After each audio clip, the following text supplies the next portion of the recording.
Hello, it's James, and we are back with our round 12. Yeah, we're up to round 12 footy bets for the year. You can see last week we won $20. We're up 800 and so now, which is not bad. I don't mind that. We had a couple of good weeks, so to just get a profit is fine. Almost break even is good. So we'll quickly go through that, our recaps. I'm probably not going to get this video out before Friday's game, but remember, I've posted in the community channel or the tab thing, so every time you don't see a video for the week, still have a look there because the current form guide will be out. And I'm also going to speed up these videos a little bit, so I'm going to just do my bets maybe off stream. I'm going to include the ones my actual bets, but instead of me just sitting here thinking and talking it through, I might try just having the bet here, the form guide, and then just pumping through it, because sometimes the videos end up being 50 minutes or an hour, and as you can tell, these last couple of times I've been struggling to find time, so we'll keep it a little bit shorter. We'll try that. I have it organized, and we'll condense the video. But yeah, we're back in our current setup, so let's go through last week's. Last week's was actually the Sydney Bulldogs game on Thursday. So I was actually playing basketball this night. I started the game, my basketball game, at it was a late game. It was like 9:30, so it was going into like the last quarter or 3/4 time or something. And I was like, yep, this bet's good. This one's gone home. McRae's on 16 at 3/4 time. And then what do you know? He gets 3 posies in the last quarter, finishes on 19. So that sucks. Very unlucky, but again, that's our Thursday night, and we keep it to 3, 4, 5 legs, so we can then use that bonus bet for the next one. So you'll see for the Friday night game, the Freo Collingwood, that is my bet. That one got up, and if you guys are doing what I'm suggesting, capitalizing on the bonus bets that they offer, I have a bonus bet. I don't include it. I only include like the one bet per game, but I would take this exact same bet and just put my bonus bet onto it, so we get an extra $100 or something for that one, which again is not included in this tally. Is only the bets, the one per game that I show here. So that was great. I think Pendlebury is missing for like a month, I read just before, so we'll keep an eye on Pendlebury when he gets back. Might miss his first game because I don't know. He's been getting subbed a bit. Anyway, Maynard has been fantastic. Brayshaw, I love. Bobby Hill. I just forget. Sorry. I'm just looking at this right now because I just responded to Aussie Prop Guy.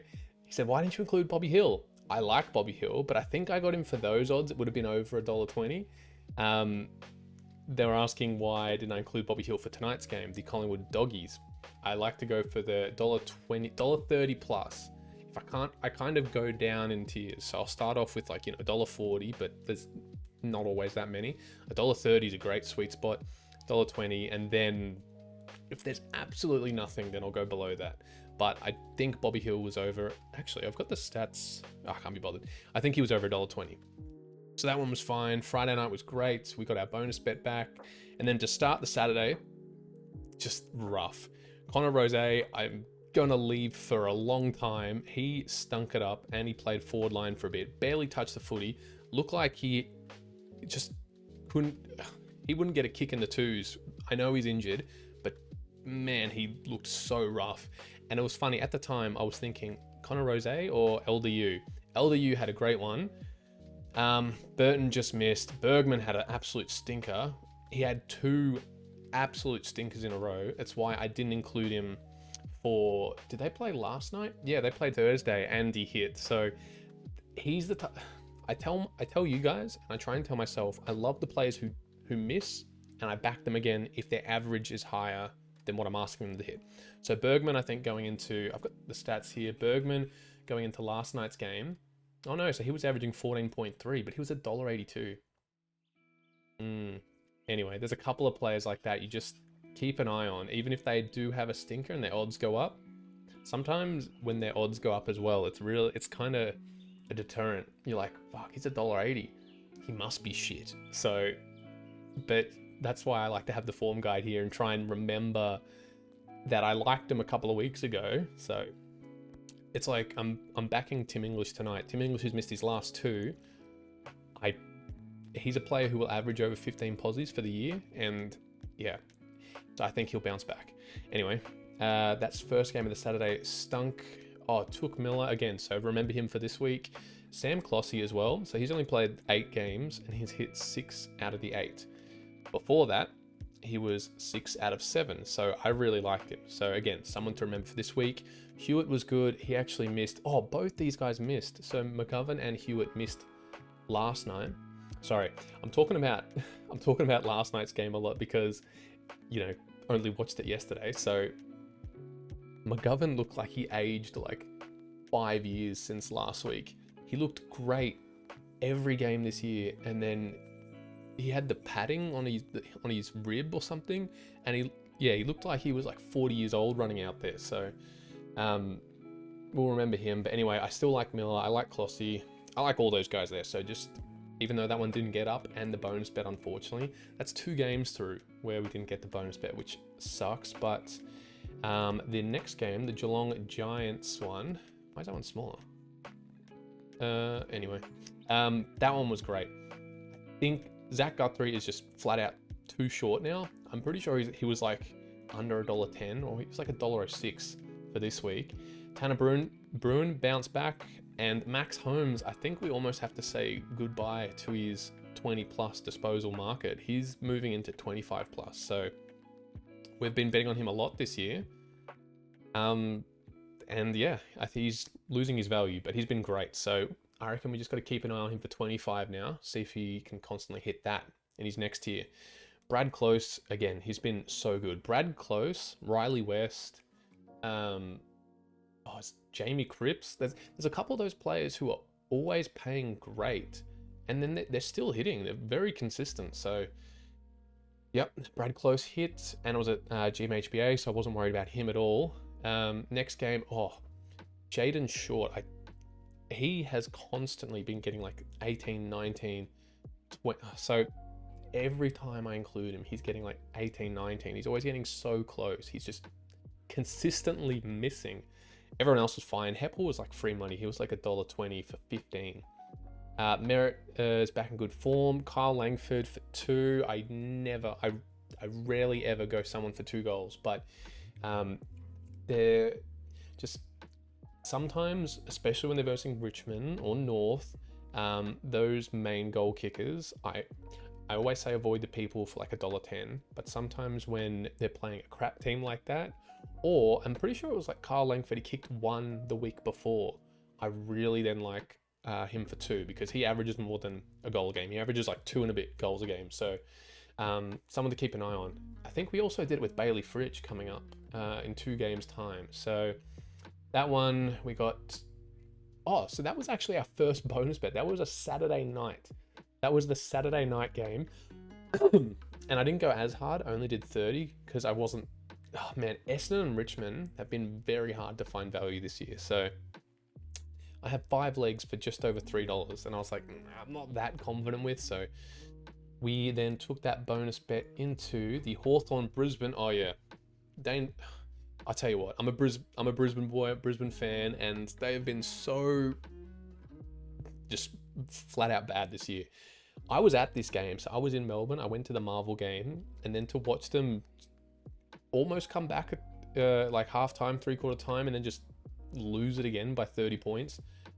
Dane Zorko sucked, gave away frees and 50s in the first quarter. Connor Nash was fine until half-time, went quiet in the third, almost made it home, but someone to still keep an eye on, although he was playing a bit more ruck, and with no Lloyd Meek this week. Danaher, the entries weren't great. He was in the forward line, he was there ready, but Brisbane just sucked. So he still hit, which was lucky. He hit late, but I don't think I'd ever back Joe again for 2. And he missed 15. I'm pretty sure I had in my notes, I was like, I'm not going to back Joe for 15 this week because he's hit. He missed, so remember him for next week because they have a bye. Then we have the Melbourne St Kilda game. Yep, this is where we had Bailey Fritsch for 2. Petrarca's been really good odds for 20 because he's playing a little bit in the forward line. So he's been over $1.20 for weeks. Max Gawn absolutely destroyed it.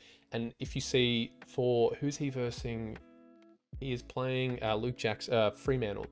He's still over $1.20 and he has hit 10 out of 10 times. He's getting 20 plus posies. He is just out and out the best player for Melbourne. I'm still just going to back Max Gawn. He was great. Rivers good. I liked Jake Bowie last year, and I have a bet later on with Jake Bowie in it, so I'm going to follow his form, and this actually got me up, so then I was stupidly confident for the last game of the round, and I don't listen to my own advice. Imagine if I just didn't include these two. Alex Witherden got injured, subbed off. He stunk it up anyway. Even if he played the whole game, I don't think he would hit. Josh Richelli just missed by, was it 1 or 2? I think he got 13 posies, so maybe 2. Everyone else was great. Ben Keys bounced back after missing 2 in a row. I love Nankervis. He's only missed, I think, because of his sub games. Matt Crouch is just smashing it every week. He's still paying great.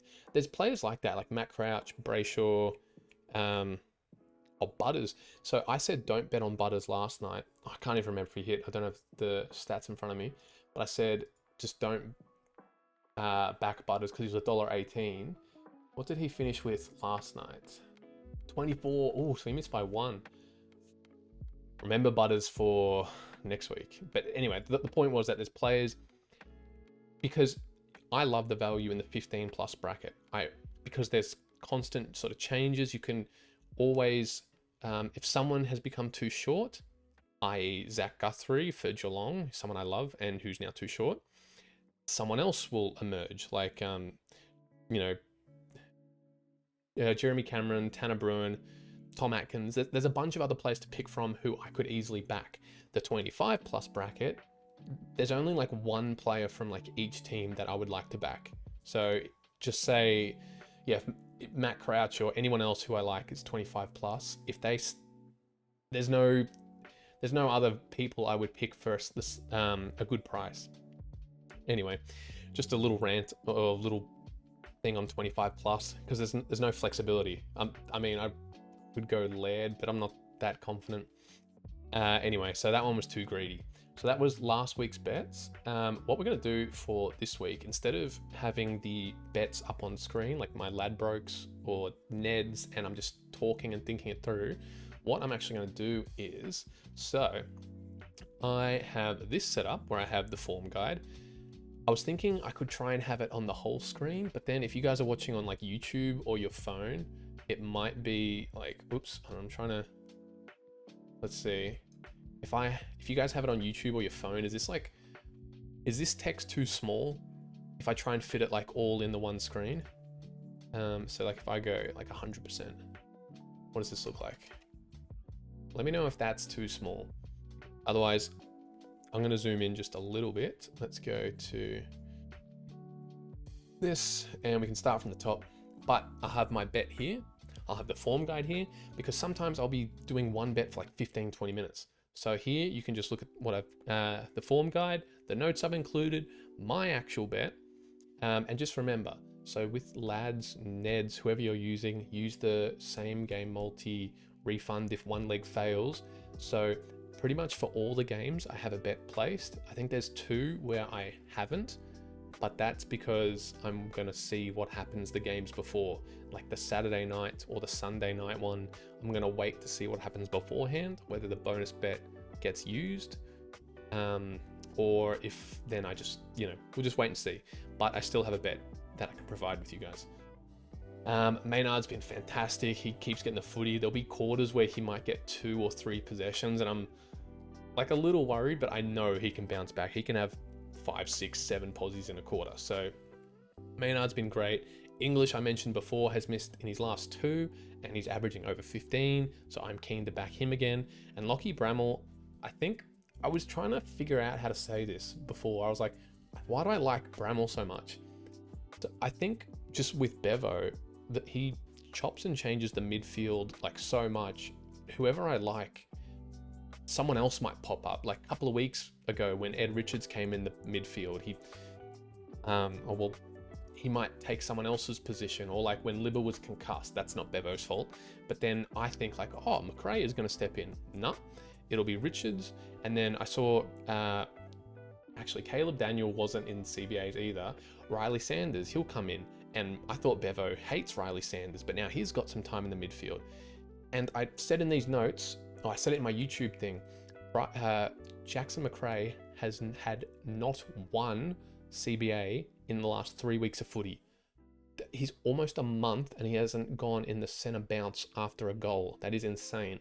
So Bevo hates McRae, doesn't want anything to do with McRae, but he missed last week, and I bet on him last week and he missed, so I naturally have to jump on him. I can't just, it goes against what I like and think for betting. So I'm jumping on McRae this week, but I can understand why if you might want Dacos or anyone else. But yeah, I like Bramall. I don't think I finished that sentence because usually the back line has stayed pretty consistent.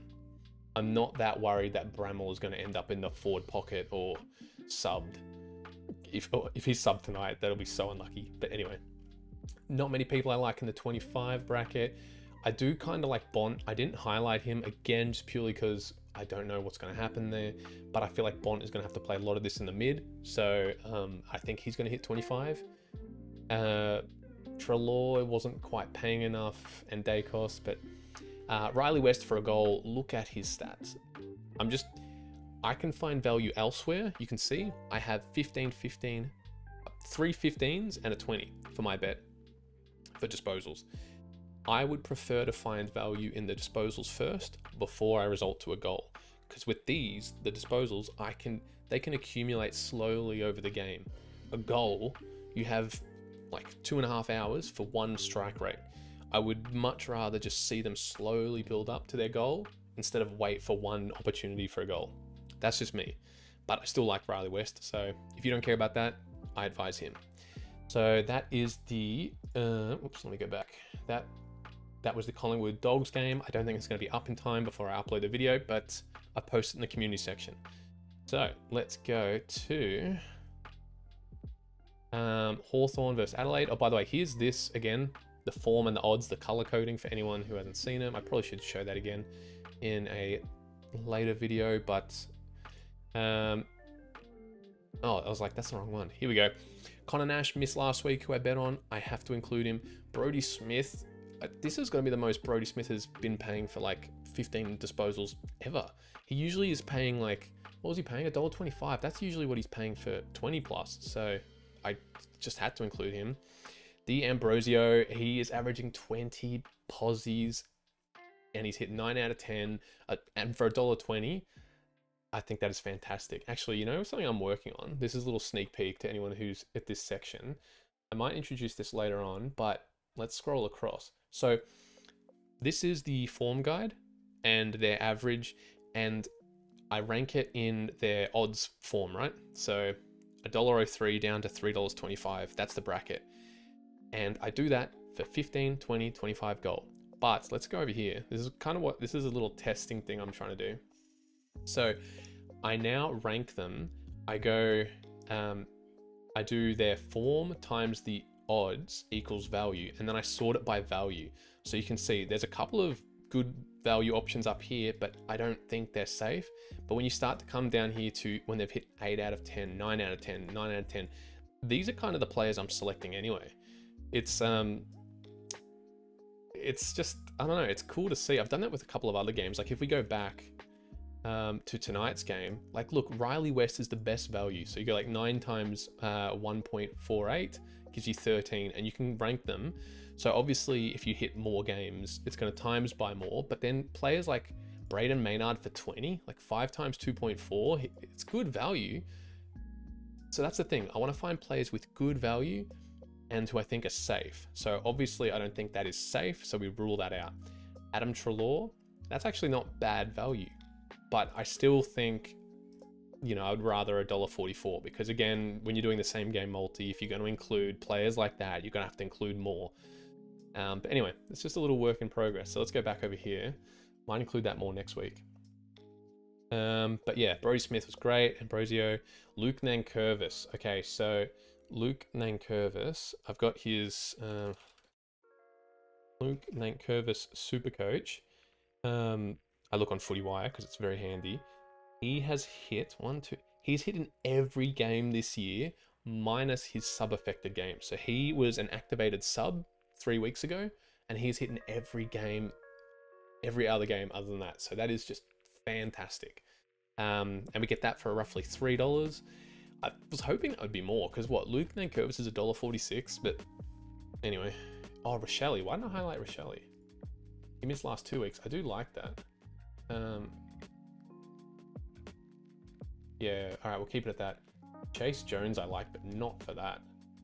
Anyway, let's scroll down to, so our 20 Newcombs there. I don't mind, but I think these 4 players trump Newcomb in my opinion. I like Crouch too, but Crouch is just hitting every week. Again, he's $1.22. What did these other guys pay? So I did go Ambrosio. Look, I wouldn't mind if you took him out and swapped him for Matty Crouch. Josh Rochelle, again, not that confident in any of these goal kickers, especially for that price. Jack Ginnivan, I think he's hitting his like last 4 or 5. That's another tempting one, but again, I wouldn't highlight it. He's close to highlight territory there. All right, anyway, that's the Hawthorn game. Let's go to West Coast St Kilda. Hopefully this is actually saving me a bit of time. This is my bet for this. 2 players, and I want to thank Matt who messaged me on Discord. So Riley Bonner, I really slept on Riley Bonner. Look at him here. He's averaging almost 24 posies, 9 out of 10, $1.33. Big shout out to Matt. I like Paddy Dow. He's come back for his first. Has he hit? Dow. Paddy Dow. Yeah, he's hitting his first 2 games this year, right? So he is good. Wait. Why haven't I highlighted? Okay, that is just a flat out miss. My bad. I haven't highlighted him yet. I've bet on him. Anyway, Jake Waterman for 2 goals. I think St Kilda fucking suck. And Waterman has kicked 2. I have his stats again. Sorry, forgive me. I got to keep like control effing and finding Waterman. So he has kicked 1, 2, 3, 4, 5, 6. So out of his last 6 games, he's kicked 2 or more in 5 out of those 6. And his last game, he just kicked 1. So he's averaging almost 3 goals a game, and his last game he kicked 1. So in my mind, you know, he's missed. He's missed 2 goals. So I'm keen to back him for this game, especially against St Kilda, who suck. This is at Optus Stadium. I think Waterman will kick back. Marcus Windhager. Oh my god, I can't even say his name. Windhager. There we go. 21 posies, 10 out of 10, $1.28. That is great value. And Harley Reid missed the week before. So that's who I like. Let's have a look at the 25 and a goal. No one I'm that sold on. I was just pumping up Jamie Cripps tires before, but Wangani Malira averaging 29 posies in his last 5 games. Again, these are a couple of tempting players. I don't mind if you pick them instead, but this is the bet I've done for that game. So next is the Geelong Richmond. This is actually one that I haven't bet on yet because I'm going to see what happens to the games before that. But this is what I would do at this stage, and this is $3. So Jeremy Cameron, I think just he's going to get a lot of the footy against Richmond. I am very confident Geelong won't lose again at GMHBA after they lost to the Giants, and I feel like Richmond put in a decent performance against Essendon. So I think Geelong will spank them, and Jeremy Cameron's going to get a lot of the footy. He might kick a couple, but I'd rather him get a lot of touches. Tom Stewart has just been super consistent, and that is not including his sub game where he got like concussed against Brisbane. He got the knee to the back of the head. So $1.25 for 9 out of 10 is fantastic. I'm going to miss Jaden Short. He's pissed me off too much, so I'm ignoring him. Atkins was good value, but what I like, I'm going Max Holmes for 25. 4 out of his last 5 he's hit, and he's $1.33. There's no one else. There is no one else screaming for 25 plus except Max Holmes. Look, there's not a single green in the form. I think someone's going to hit, and it's going to be Max Holmes. He's been in great form recently. Fantastic form. And not many goal kickers. Like, I like Brad Close, but kind of been spoiled with his $1.40 odds, so him for $1.28. I can miss him this week. Although I think he will kick one, but again, I'm happy with these players first. So if I can get to Saturday and this is still $3, I'm going to be taking this. We go to Sunday, Melbourne, Freo. Do I have a bet for that one? I should. Yeah, for the first day of Sunday. So Melbourne, Freo. Gawn, who I said before, has been absolutely killing it. Jake Bowie, who I like because he's better value than ever so slightly, than Rivers, May, any of the other guys in the back line there. Jake Bowie, he missed once because he fucked his arm. I think that was the opening round of the game. So he was on 14 disposals in like the third quarter. He was guaranteed to get it, and then he got injured. So he missed. But if he didn't get injured, he was getting it. His second game, he got subbed, and he was on 14 posies, so he could have got it then. If those freakish accidents didn't happen, and the sub, then he'd be hitting 15. So I like Bowie. O'Meara has hit in all the games. He hasn't been sub as well. That's why that kind of looks harsh, but I've highlighted him. Tom Sparrow, he missed 2 weeks ago. He bounced back, and he's $1.50. There's no other players after this. Sometimes Ladbrokes don't show all the Sunday games, so that's the best value for a 15 posi bracket, $1.50, which doesn't make sense. Anyway, Brayshaw has been smashing it all year. I like him. He's in my draft team in fantasy, so I always keep an eye on him. Petrarca, if he's over $1.20, I would take that. I did include Trent Rivers, actually. Sorry, I missed that. So I do still like Trent Rivers, but yeah, Jake Bowie, I'm a big fan of. Goal kickers, the ones who I think, Michael Walters, he missed 3 in a row. I don't think he's going to miss a month of not getting a goal. So I like to go against the trend. I think Michael Walters will bounce back and kick one. Shane McAdam also missed last week. I know he hasn't been looking great, but $1.53 for someone who, when he plays, he can kick goals. So that's my bet there. All right, again, moving on. We are flying through this. Gold Coast Essendon, the last game of the round. What is my bet for this one? Oh, yep. So we're going to wait to see what happens. I can probably bet tomorrow when I get one of those Neds tokens. So anyway, we'll see. Took Miller missed last week, who I really like. Caldwell missed. You know who actually missed as well? McGrath. But Jordan Ridley, like, what a game. So I feel like I'm going to just wait on McGrath, even though he just missed, averaging 23.4. I'm just going to wait. But I'm going to go Caldwell. Ben Ainsworth missed. Sam Clossy missed. Everyone in this list here missed last week. I reckon they can bounce back. Clossy, who I've highlighted, even though they're 6 out of 10, he's only played 8 games. So he could theoretically be like 8 out of 10. He could be really good. He's averaging 17.3. I think he'll bounce back. And that is my last bet for the week. So I'm curious to see. I can't see the time recording until I end this recording. Oh, actually I can. 28 minutes. That is a new record. So let me know if you guys like that format or not, instead of me just sitting here going, I don't know. At least I have the bets here, good to go. I have the form guide here. I have the bets here, and I can just whiz through it. I don't even know if you guys listen to the recap or something as well, but anyway, half-hour videos now instead of like an hour. So, but I mean, maybe if you guys liked the hour-long videos, let me know. I'd love to know the feedback, but yeah. Hope the bets get up over the weekend, and if anything changes or I don't have the video, just remember to look at the community section. All right, see you guys next week. Peace.